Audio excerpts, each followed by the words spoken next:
Всем привет, меня зовут Мистер Ченнинг, и у меня есть мотоцикл мечта Harley Davidson Road King Classic 98 года. И у нас сейчас уже наступил март, хотя весной вроде как чуть-чуть пару дней весны было, буквально там, наверное, минус 5, минус 7, а сегодня опять минус 20. Но весна, тем не менее, уже приближение лета и сезона чувствуется. Ну и кто следит за моим каналом, видели, что мотоцикл у меня сейчас на такой стадии достаточно такого серьезного ремонта, капитальный ремонт поршневой цилиндра, поршневой группы, и потихоньку уже приходят запчасти.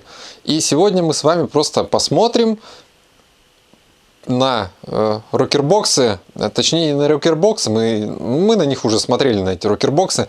Я сегодня вам расскажу о причинах стука в рокербоксах. Иногда бывает, что да, вроде все идеально у вас сделано, все прокладки поменяли, там все там гидрокомпенсаторы поменяли, а все равно какой-то стук присутствует. У меня он также иногда появлялся на горячую, в заднем рокербоксе чуть-чуть что-то постукивал. Ну, как бы я с этим стуком, наверное, года 3 ездил, и ничего страшного. И вот мотоцикл подъезжаешь, вот он горячий, чуть-чуть стучит там, прям вот, ну, едва-едва слышно. Это я говорю, я перфекционист, Поэтому стук присутствовал, хотя вроде как это вообще даже нормальный звук.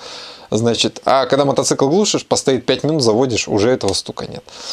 Вот. И покопавшись на просторах интернета, на Рунете, на импортных сайтах, ну, на зарубежных, я, в принципе, нашел методы лечения вот этих звуков, и сегодня я вам о них расскажу.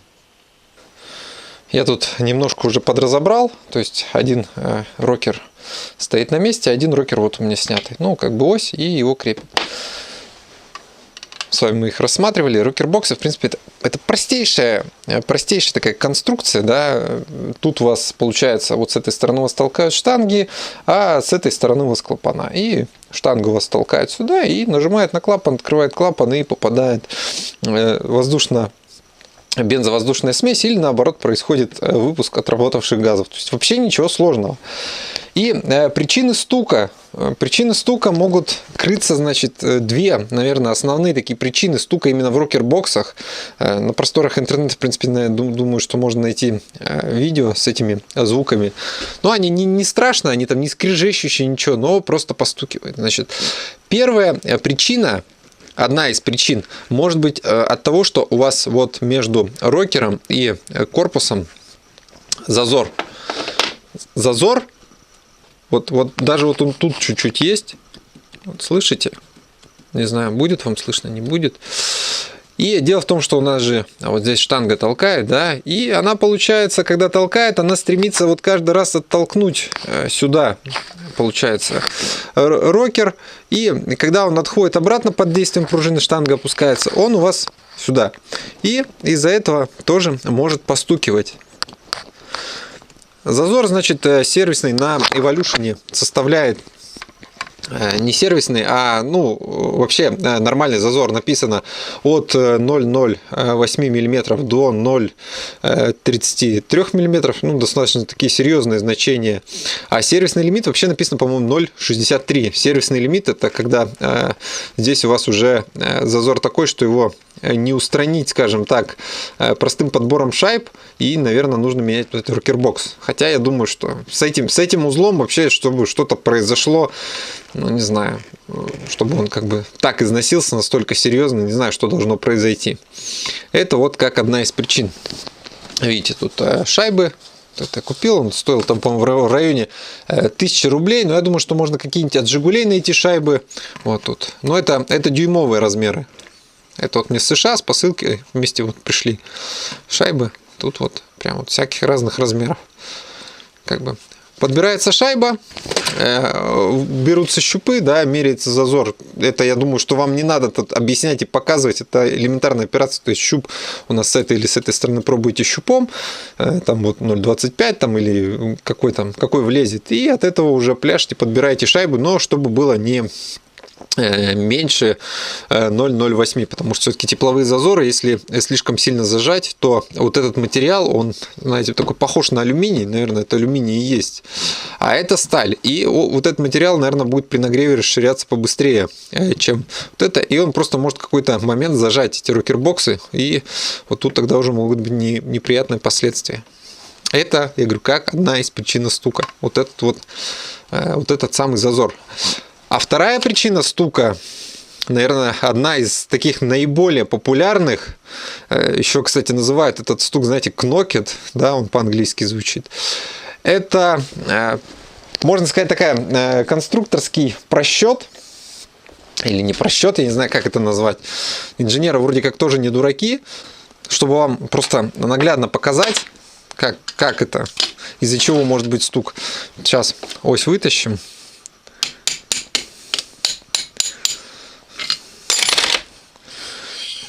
Вот. На оси есть вот такая вот выемка. Кстати, вот тут даже какие-то следы, но они пальцем не ощущаются. Ну, как бы износ есть, но ничего не болтается, все нормально функционирует. То есть чуть-чуть износ присутствует. Вот ось рокера. Вот. С этой стороны точно такая же стоит. И это нужно, зачем эта выемка нужна? Она нужна за тем, чтобы, когда вы устанавливаете, собираете рокербоксы, да, уже на моторе на собранном, у вас винтик ставится, и он как бы фиксирует вот этот вал. Но проблема в том, что вот этот вал, он из-за того, что у вас вот здесь вот, видите, у вас болт, как бы, он здесь достаточно свободно болтается.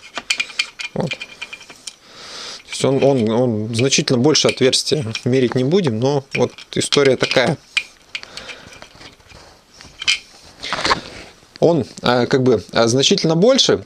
И из-за того, что когда вы устанавливаете ось, да, вот установили ось, смонтировали все, да, закрутили, у вас ось, вот ось, при процессе, скажем так, работы двигателя, она может начать, как я понимаю, вот как я смотрел видео, она может чуть-чуть вращаться. Именно из-за того, что она болтом полностью не прижимается, и есть небольшой зазор. И она вот так вот вращается у вас чуть-чуть при работе. Совсем там едва-едва. Но этого хватает, чтобы она при вот этом вращении, она стучала по болту. И в итоге у вас получается звук, вот, знаете, такой, знаете, глуховатый может быть стук. Кстати, на твинкамах это тоже такая ерунда, то есть вот чуть-чуть у вас будет такой вот глухой звук звучать.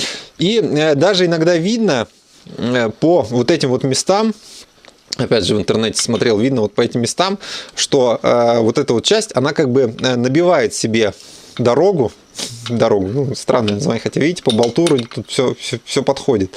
Она набивает себе следы, и следы даже остаются на болтах.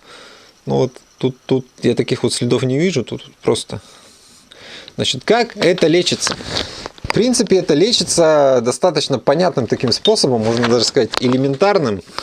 Берутся просто вот такой вот наборчик, покупается, не знаю, на Алиэкспрессе, кто где, можете сами сделать. Набор состоит из вот таких 4 втулок и вот такой вот штуковины направляющей. Когда вы все собрали, да, собрали рокербокс, вы... Ну, уже все поставили рокера, подобрали шайбу, все нормально. Выровняли. Вот эта вот штука, она нужна именно для того, чтобы выравнивать ось относительно отверстия, чтобы у вас отверстия вот здесь совпадали. Вот. То есть у вас когда там чуть-чуть не точно, она у вас как бы выравнивает штука. Все просто элементарно.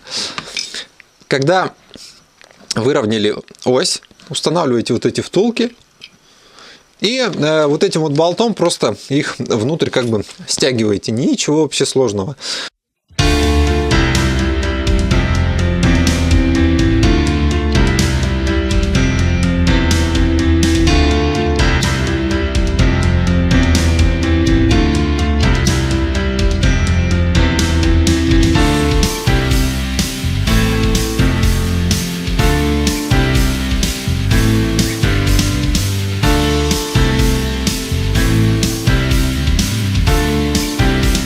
Стянули, и тем самым ось, она уже фиксируется гораздо жестче. И болт, получается, видите, вот эта вот втулка, она у нас между болтом и корпусом получается. И она, когда уже установлена эта шайба, да, она вот эту вот ось, она фиксирует вообще и жестко. Уже нету вот этого зазора, да, вот там вот чуть-чуть вот зазор у вас будет, и оно будет кнокать, ну, стучать. То есть. Так что ничего сложного.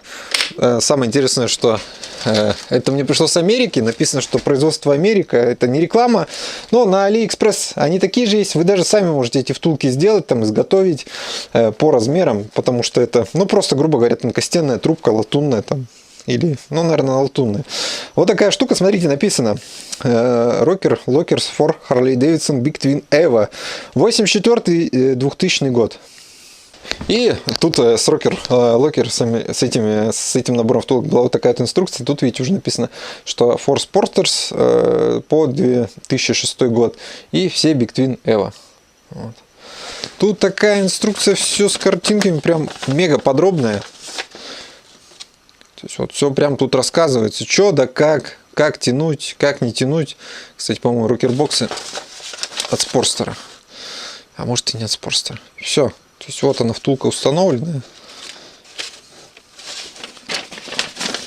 Все, то есть подробнейшая прям инструкция. Здесь, видите, я так ее мельком читал, что запомните, что 30 минут нужно подождать, пока просядут у вас гидрокомпенсаторы.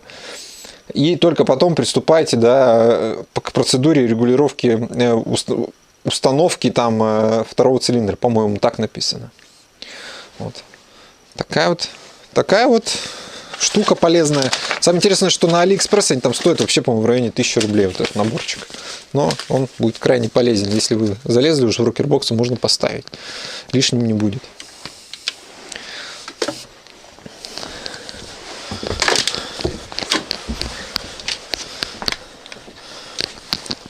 Ну, вот, казалось бы, да, заводской мотоцикл, все замечательно там сделано, но вот такой существует просчет, что отверстие, больше болтов, ну, вот как так вот, ну, бывает. И опять же, вот эти Rocker Lockers, они называются, Rocker Lockers, да, они появились-то относительно недавно, я раньше вообще о них не слышал, случайно наткнулся в интернете, когда вот начал набирать, что там Knocket, там не Knocket, там Rockerbox, и вот мне выдало такую информацию, что вот существуют такие фиксаторы, скажем так. В инструкции, естественно, про это вообще ничего не сказано. И, опять же, Harley Davidson купи и доработай уже под себя. Я говорю, а так можно ездить, ну, будет у вас там чуть постукивать, при том, что ничего критичного в этом нет. Вообще, это механизм, воздушный мотор, он сам по себе, там, механических шумов достаточно много. Но, вот, я говорю, я раз уж залез, я подберу шайбы и поставлю вот эти вот Rocker Lockers, и будет, грубо говоря, мне счастье, потому что, говорю, в заднем цилиндре все-таки какой-то такой небольшой звук присутствовал. Ну, на сегодня все. Надеюсь, вам, как всегда, было интересно, полезно это видео. Обязательно пишите комментарии, добавляйте информацию. Возможно, я что-то упустил, возможно, я что-то не так сказал. Вы меня достаточно частенько, скажем так, подправляете. И в этом нет ничего плохого. Ну, а с вами был мистер Ченнинг. Всем спасибо за внимание. Всем пока.